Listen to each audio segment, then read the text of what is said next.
minsan, pero mas madalas tayo, yun nga yung sinasabi ko, mas madalas tayo, lalo na pag naka-makeup ako, yun nga, hindi tayo napapagkamalang Pilipina. Pero of course, doon Pilipina tayo, o ayan, o char, di ba? So, basta proud ako naman na kahit na ganito yung ano natin, yung age natin, numbers lang yan, o di ba? Stay beautiful lang tayo, wag nating problemahin yung problema, hayaan natin yung problema, ang problema sa atin. O di ba? Char. Ayan mga kabebe.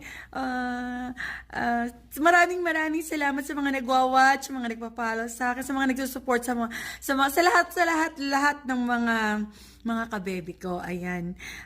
Lagi tayong stay beautiful and of course stay